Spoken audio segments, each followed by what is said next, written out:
23 مارچ 1940 ہماری تاریخ کا وہ سنہرا دن ہے جسے کبھی فراموش نہیں کیا جا سکتا۔ اس دن نے مسلمان ہند کی تقدیر بدل دی تھی۔ 23 مارچ 1940 کو لاہور میں واقع منٹو پارک موجودہ اقبال پارک میں قرارداد پاکستان منظور ہوئی اور 23 مارچ کے ہی دن 1956 میں پاکستان کا پہلا آئین منظور ہوا۔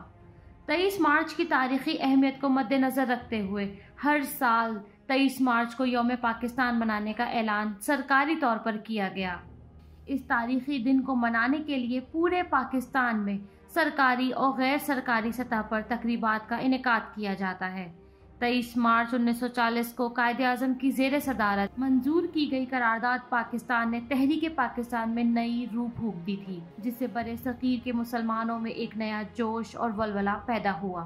یہاں یہ امر قابل ذکر ہے کہ آل انڈیا مسلم لیگ کی طرف سے پیش کی گئی قرارداد کو اس وقت قرارداد لاہور کا نام دیا گیا تھا، جس کو دشمنان اسلام اور پاکستان نے تنزیہ طور پر قرارداد پاکستان کے نام سے پکارنا شروع کر دیا تھا۔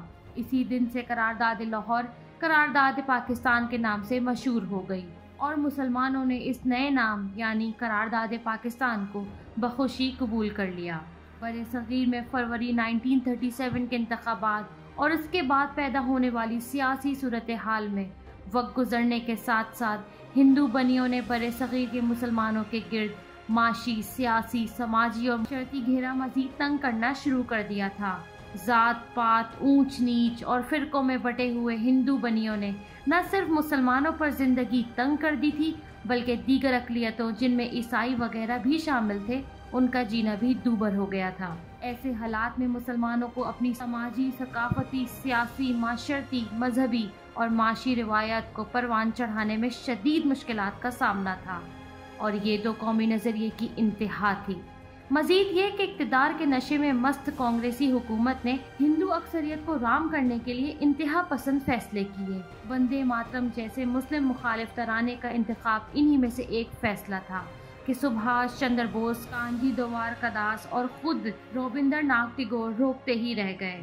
سبھاش کے بھائی سرت چندر بوس کے ہارورڈ یونیورسٹی سے وابستہ پوتے سوگاتا بوس نے اپنے چچا کی سوانح میں ٹیگور کے گاندھی کے نام خطوط بھی چھاپے ہیں، جس میں وندے ماترم کو مسلمان مخالف گیت قرار دیتے ہوئے ٹیگور نے اسے اپنانے سے منع کیا تھا۔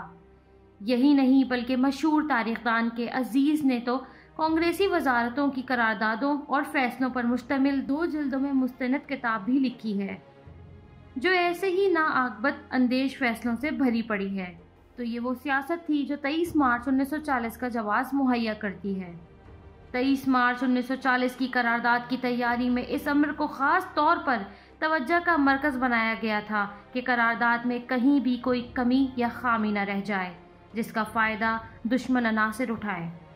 اس مقصد کے لیے بہت سے عبقری، دانشور اور قانونی ماہرین کو قرارداد کے متن کی تیاری میں شامل کیا گیا، لیکن ہندوؤں کی کینہ پرور لیڈرشپ ایک جامع اور مکمل قرارداد پر تنقید کرنے سے باز نہ رہ سکی۔ قائد اعظم محمد علی جناح کی سیاسی بصیرت کی وجہ سے قرارداد کی تیاری سے لے کر تمام معاملات بخیر و عافیت طے پا گئے۔ آل انڈیا مسلم لیگ کی مجلس عاملہ نے 22، 23، 24 مارچ 1940 کو آل انڈیا مسلم لیگ کا سالانہ اجلاس عام منعقد کرنے کا فیصلہ کیا، جس میں تاریخی اہمیت کے حامل یہ قرارداد لاہور پیش کرنا تھی، جو بعد میں چل کر قرارداد پاکستان کے نام سے مشہور ہوئی۔ 21 مارچ 1940 کا قائد اعظم محمد علی جناح فرنٹیئر میل کے ذریعے لاہور ریلوے اسٹیشن پہنچے، جہاں لوگوں کا جمع غفیر آپ کے شاندار استقبال کے لیے موجود تھا۔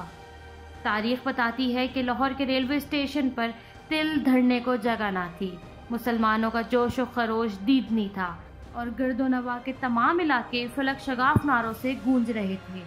قائد اعظم محمد علی جناح اپنے ضروری معاملات نپٹانے کے بعد جب جلسہ گاہ پہنچے تو انہوں نے برجستہ تقریر کرنے کا فیصلہ کیا، اور اس وقت کے میڈیا کے مطابق قائد اعظم نے تقریباً 100 منٹ پر مشتمل شاندار تقریر کی، جس کو سن کر حاضرین جلسہ دم بخود رہ گئے۔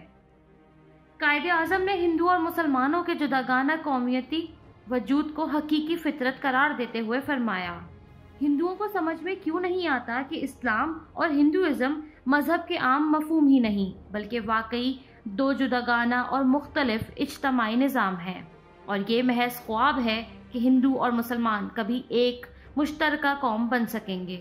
بالآخر وہ وقت آن پہنچا۔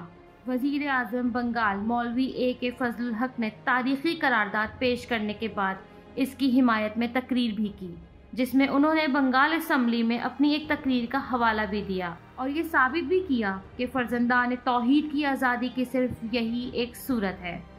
چودھری خلیق الزمان نے اس قرارداد کی تائید کی۔ ان کی تائیدی تقریری کے بعد مولانا ظفر علی خان سرحد اسمبلی میں خوب حزب اختلاف کے لیڈر سردار اورنگزیب خان اور صدر عبدالحارون نے تقریر کی۔ کم و بیش پورے بر صغیر کی مسلمان قیادت نے اس پلیٹ فارم سے قائد اعظم محمد علی جناح کی قیادت پر اعتماد کرتے ہوئے نئے عزم اور ولولے سے سفر آزادی شروع کرنے کا عہد کیا۔ اس تاریخی جلسے اور قرارداد کو اس لیے بھی اہم مقام حاصل ہے کہ یہ ایک اجتماعی سوچ کا شاخسانہ تھا۔ اجتماعی طور پر تمام مسلمان ایک قوت اور ایک تحریک کا روپ دھارے ہوئے تھے۔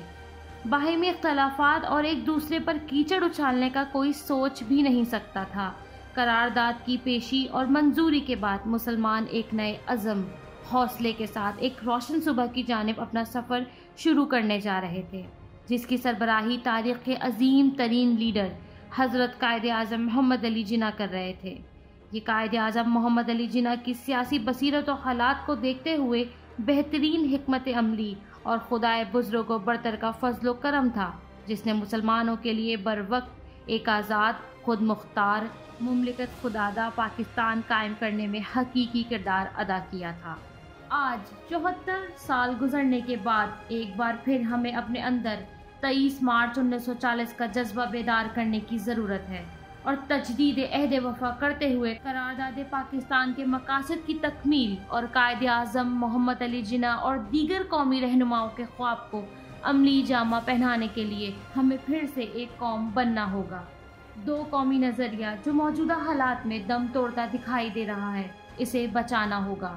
دنیا کو دکھانا ہوگا کہ ہم وہی قوم ہیں جس نے اپنی جانوں کا نذرانہ دے کر پاکستان کے قیام کے خواب کو پورا کیا تھا۔ ہم وہی قوم ہیں جس نے اپنے قائد کی رہنمائی میں دو قومی نظریے کو سچ ثابت کر کے دکھایا تھا۔